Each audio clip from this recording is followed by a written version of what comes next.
Ângelos TV, uma janela de esperança com Fátima mais perto de si. Olá, muito bom dia, sejam bem-vindos ao Matinais. Hoje temos connosco alguém que decidiu partir numa aventura que durou quase 10 anos. E pensam que estou a falar de caminhos? Foram caminhos, mas foram caminhos bíblicos, pelas letras da nossa escritura sagrada, perceber afinal que relação há entre a cozinha portuguesa e as leituras bíblicas. Foi o que foi descobrindo ao longo destes 10 anos de investigação o nosso chefe Luís Lavrador, ele que é também o cozinheiro da nossa seleção nacional de futebol e ainda professor na Escola de Hotelaria de Coimbra. Portanto, motivos mais do que suficientes para que se tivesse interessado por este tema. Contudo, gastronomia tradicional portuguesa e Bíblia, o que é que há em comum? Afinal, pelos vistos, há muitos sabores. Vamos tentar perceber quais são e como é que eles foram descobertos. Luís, muito obrigada por ter aceitado o nosso convite, estar hoje aqui. E, de facto, como é que surge esta ideia de ir à procura dos nossos sabores na nossa Bíblia? Muito bom dia também para si. É um prazer estar aqui nesta estação de televisão.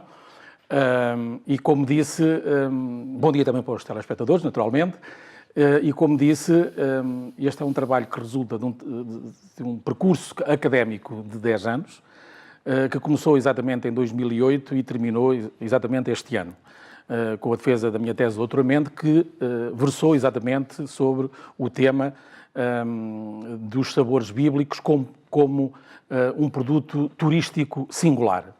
Mas isso já é o fim da linha, porque em 2008, quando comecei a estudar na Universidade em Coimbra, e por influência de uma professora minha, a doutora Maria Helena Coelho, escolhi para um trabalho ainda inicial desse mesmo curso, escolhi o texto bíblico. E escolhi-o um pouco com receio que o texto bíblico não tivesse muito para onde nós nos pudéssemos virar em termos alimentares.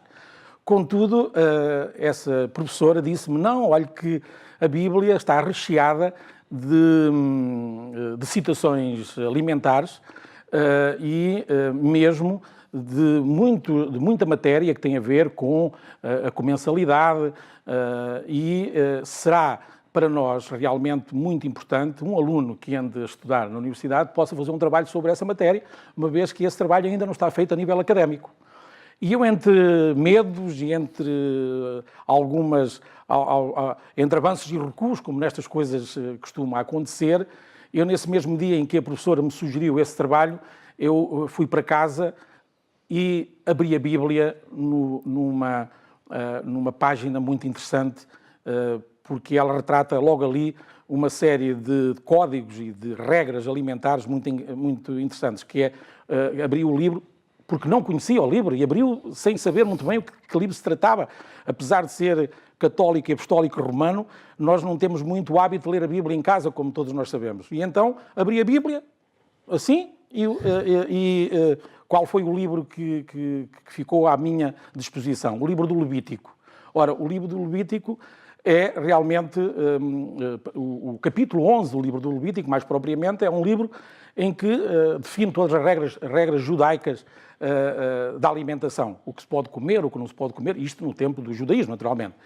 E depois, a partir dali, comecei a construir esse trabalho e comecei a gostar, porque desse livro comecei, naturalmente, a ir para outros livros e a ler a pouco e pouco os livros do Antigo Testamento, os livros do Novo Testamento, como é óbvio, e fiquei apaixonado logo à partida pela Bíblia e pela sua mensagem. O trabalho inicial consistiu num trabalho mais estatístico. Eu tenho um trabalho inicial que é o de perceber todas as citações bíblicas, enquadrá-las, saber onde é que nós podemos encontrar as citações do pão, do vinho, do azeite, das plantas aromáticas, enfim, dos animais, etc. Mas depois, no fim deste trabalho, chegámos à conclusão de que ainda faltava qualquer coisa. E esse qualquer coisa era trazer esses alimentos, confeccioná-los e trazer esses alimentos para a mesa. e consumi-los em contexto de refeição. O segundo trabalho, que é o trabalho de doutoramento, consiste exatamente na comensalidade. Percebermos até que ponto é que o comer à mesa, o estar à mesa, em contexto de comensalidade, o que é que isso representa? Qual é o discurso? O que é que nós podemos retirar daí? E como nós sabemos, quer no Antigo Testamento, mas sobretudo no Novo Testamento, o comer em coletivo, o estar à mesa, é realmente uma forma de mensagem fortíssima, que é utilizada naturalmente por Jesus de uma forma quase contínua e continuada, e vejamos que todos os grandes momentos da mensagem bíblica é uma mensagem que passa pela mesa, passa por estar juntos. E essa mensagem, veja-se o caso da última ceia, que é uma refeição onde se come em conjunto. Veja-se as visitas que Jesus fez à casa de Zaqueu, à casa de Maria e de Marta, as refeições, não é, que Jesus deu para as multidões, não é, o que falava das multidões. Algumas das grandes parábolas que conhecemos de Jesus as parábolas, foram feitas a parábola à mesa. do banquete, não é? E depois perceber toda esta linguagem, porque é uma linguagem riquíssima sob o ponto de vista de mensagem. Portanto, o trabalho não ficaria completo, na nossa opinião, se isto depois não tivesse uma aplicabilidade prática. E essa aplicabilidade é exatamente aquilo que esse livro retrata, Ao Sabor da Bíblia. É não ficarmos com estes sabores apenas no texto, mas que esse texto, estes sabores que o texto transmite, e nós ao ler o texto parece que já estamos a saborear, não é? Possam ser realmente saboreados à mesa, em contexto de mesa. É uma forma de assimilar esses quadros bíblicos de uma forma ainda mais completa do que se os estivermos a assimilar só porque vimos uma imagem, só porque vimos uma escultura, só porque vimos um objeto sagrado. Aqui não. É o objeto sagrado, porque todos os alimentos são sagrados do ponto de vista bíblico, é nós assimilarmos esses objetos sagrados e é eles fazerem parte de nós próprios. Eles ficam a fazer parte de nós próprios, da nossa própria substância.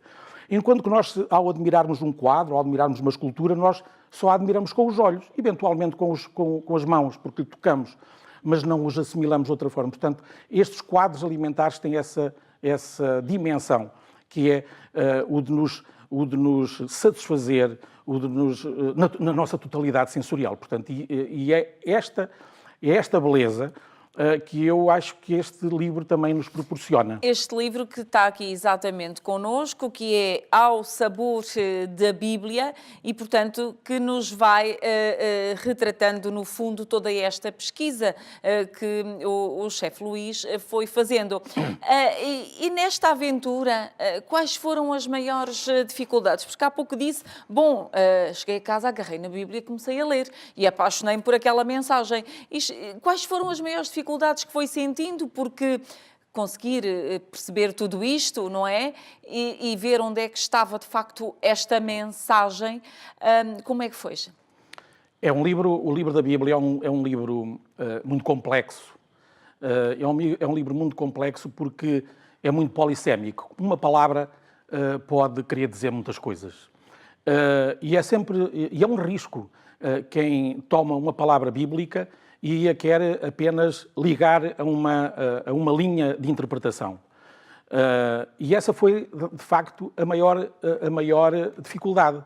Perceber o que é que aquela palavra ou aquele conjunto de palavras querem dizer, sem a desvirtuar, naturalmente. Porque eu confesso-lhe que há certas passagens bíblicas que eu li dezenas, para não dizer centenas de vezes, e sempre que as lia, parece que havia uma outra mensagem para além daquela que já tinha absorvido. Eu apetecia-me sempre mudar a minha opinião sobre aquela mensagem, sobre aquela palavra.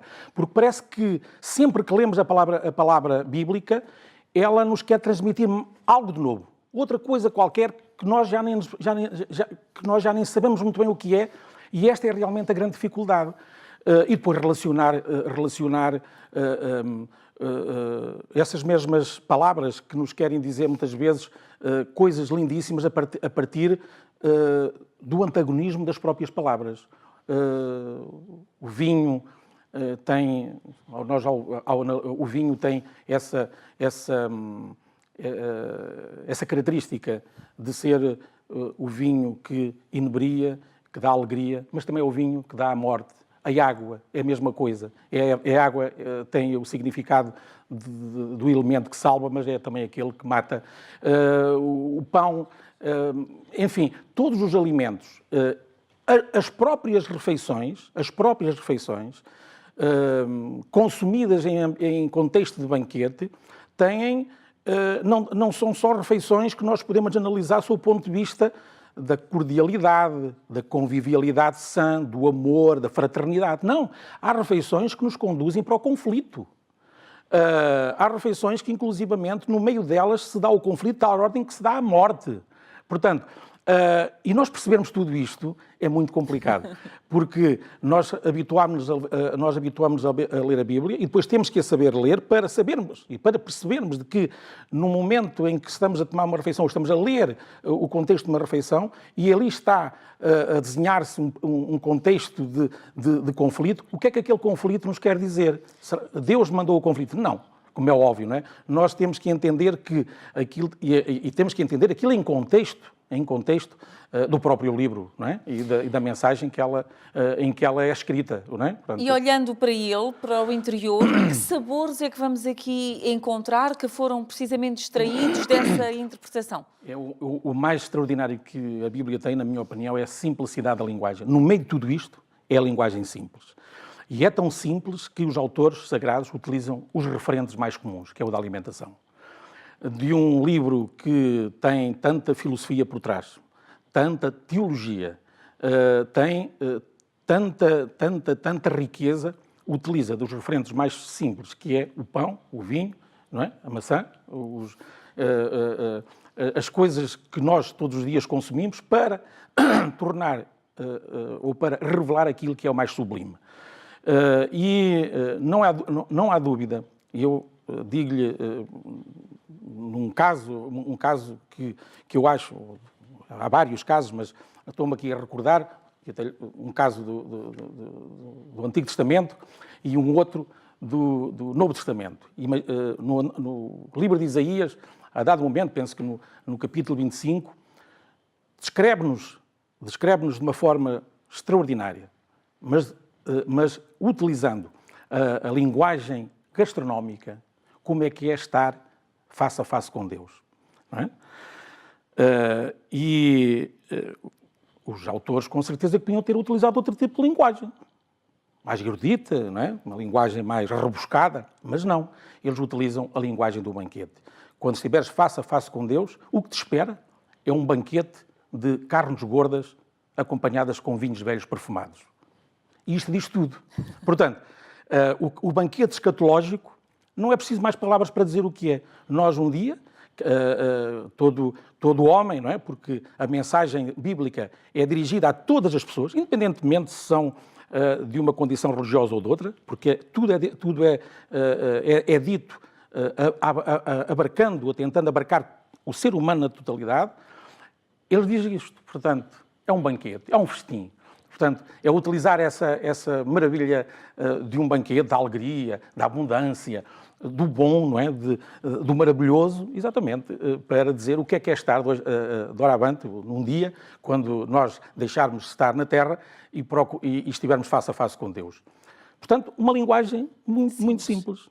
E depois, esta linguagem simples continua outra vez no Novo Testamento, em praticamente todas as situações. Nunca se utiliza uma linguagem erudita.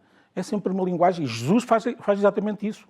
Ele, quando aparece aos apóstolos, no capítulo 21, e isto é descrito no capítulo 21 do Evangelho de João, ele quando aparece aos apóstolos, depois de ressuscitado, ele dirige-se a eles, também se podia ter dirigido a eles, também, enfim, uma linguagem erudita, estava, não é? Jesus Cristo, não é? Deus, não é? Deus, ele virou-se para eles e perguntou-lhe: o que é que tens aí para comer? Que é um tipo de conversa que nós metemos uns com os outros, não é? O que é que tens aí para comer hoje, não é? E, de facto, ele entra assim. E depois tem outra coisa maravilhosa, é que ele, no seguimento deste cumprimento que ele tem para com os apóstolos, ele cozinha para eles, que é um momento extraordinário. É a única vez que nós encontramos Jesus a cozinhar. Nós sabemos que ele come, que bebe e que se senta à mesa com os publicanos e com as mulheres de má vida, que vai à casa de uns e de outros, que faz da mesa o seu centro de pregação, mas só uma vez que ele cozinha, e cozinha efetivamente, que é exatamente no capítulo 21, de João 21, em que ele, quando os apóstolos voltam a lançar as redes ao mar, e quando vêm novamente carregados de peixe, o que é que os esperava? Uma refeição confeccionada por Jesus, não é? Que constava no menu peixe assado com pão. E ele faz isto exatamente para quê? Porque ele tinha uma missão para deixar a Pedro. E ele não esteve a dizer a Pedro coisas mirabolantes, com palavras muito complicadas, nem com coisas muito, enfim, fora do vulgar. Porque também o podia fazer, não é? Ele era dom, ele era o ser que tinha o melhor dom de palavra naquele momento. E ele utilizou uma circunstância, uma cena culinária, se assim se pode dizer, simples, para dizer: olha, tu gostas de mim, e depois faz-lhe aquele interrogatório. E no fim vai-lhe dizer exatamente aquilo que é, também, de uma forma simples: então, se gostas de mim, já não sou eu que vou cozinhar mais para vocês, agora és tu, Pedro, que vais cozinhar. Quando ele diz: agora apacenta as minhas ovelhas, o mesmo é dizer: a partir de agora isso já não pertence a mim, pertence-te a ti. Portanto, e começa toda a mensagem. E a missão que ele dá a Pedro parte de um quadro alimentar, culinário, de cozinha, que, como nós sabemos, não é? É das coisas mais, enfim, mais privadas, mais íntimas que nós temos, que é o ato de cozinhar em casa, para os nossos, para aqueles que gostamos, porque para quem é que nós cozinhamos? Cozinhamos para quem gostamos, como é óbvio, não é? Exatamente. E eu abri aqui o livro ao acaso, não é? E vou parar numa página: figos assados oferecidos a Jesus. E depois cá temos a composição dos figos, mas também sempre uma citação bíblica relacionada com o prato. É isso, Luís? É, exatamente. Portanto, nós, ao retratar todos estes quadros que eu acabei, alguns, são muito mais do que estes que eu retratei, eu só retratei 2, mas há imensos quadros bíblicos. E o livro não os retrata todos, como deve calcular, porque são imensos. Foi exatamente enquadrá-los dentro do contexto bíblico e atualizar essas mesmas iguarias, esses mesmos referentes, essa mesma nomeação que aparece na Bíblia, trazê-los exatamente para as cozinhas modernas, poderem ser confeccionados. Eu apresento uma receita tal qual como se fosse hoje, que não deve ser muito diferente daquilo que era há 2000 anos atrás, lhe garanto. Os alimentos são praticamente os mesmos, as técnicas culinárias também são muito idênticas, e eventualmente os sabores e as tecnologias utilizadas são um bocadinho diferentes do que eram há 2000 anos. Mas os alimentos são os mesmos, tirando um ou outro que entretanto apareceram e que surgiram. E portanto, é contextualização. Portanto, o prato, a iguaria que eu aí dou como exemplo, faz sempre. Que é para depois as pessoas que vão fazer isso em casa possam, através da memória, rememorar esses momentos sublimes, importantes, históricos, que têm a ver com a nossa matriz e que têm a ver com as nossas raízes. Nós somos hoje resultado do homem desse tempo. E somos muito resultado daquilo que foi a cultura, a religiosidade incutida exatamente por estes textos bíblicos. Em termos deste livro, e porque o nosso tempo já está mesmo na reta final... É uma pena. Porque teríamos muito mais para conversar. Luís, qual foi assim a receita, o quadro que lhe deu mais gosto de deixar registado neste livro Ao Sabor da Bíblia? Olha, eu acho que todos eles foram maravilhosos, eu tive um prazer, porque todos estes pratos que aí estão, que estão aí presentes no livro, foram todos feitos confeccionados para um painel de pessoas que me estão ligadas diretamente, e são todos aconselháveis, aconselho-os a todos vivamente para experimentarem em casa. Mas, dentre eles, sei lá, eu acho que é o mais simples, lá está, é o mais simples, penso que é aquele que também é muito sugestivo, que é uma sobremesa que está aí, feita com requeijão e mel, não é? E isso tem muito a ver com aquilo que é, e que todos nós procuramos, é a terra prometida, não é? A terra prometida. Todos nós andamos à procura de uma terra prometida, estamos à procura de qualquer coisa de bom, onde nós nos sintamos bem, e a nossa vida é toda ela sempre vivida, ou deve ser vivida, no sentido de encontrar essa terra prometida. A terra do leite e do mel, da terra da doçura, a terra da gratuidade, da abundância, a terra onde todos nós nos sintamos bem, bem alimentados, todos bem uns com os outros, com uma mesa agradável na abundância dos frutos. Portanto, essa talvez seja das receitas, dos pratos, enfim, mais simples, mas que tem realmente um significado extraordinário, porque nos apela exatamente e nos convida para essa terra prometida, tal como Deus prometeu aos hebreus, não é? Quando saíram do Egito, o que é que Ele lhes prometeu? Vocês portem-se bem, façam a minha vontade, que tendes à vossa espera uma terra onde mana leite e mel.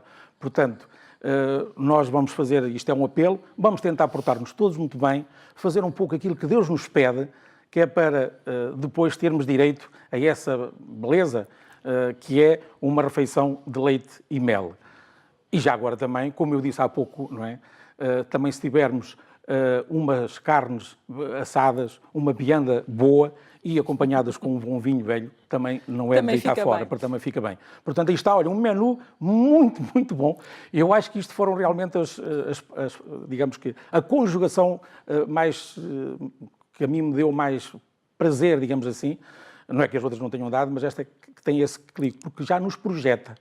E projeta-nos para aquilo que é inevitável. Nós não somos de cá. Portanto, temos que ir, ou espera-nos a todo momento, não é?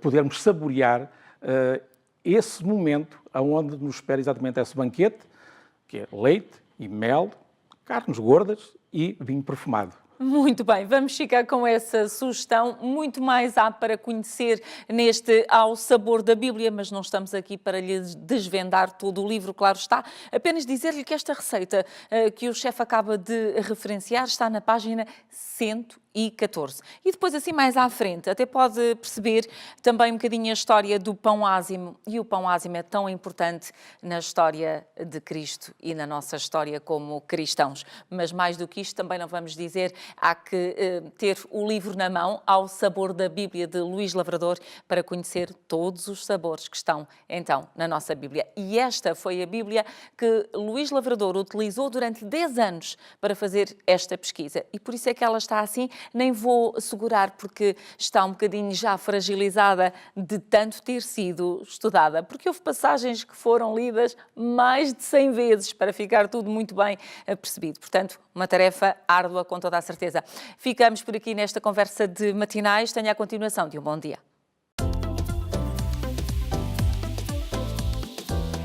Ângelos TV, uma janela de esperança com Fátima mais perto de si.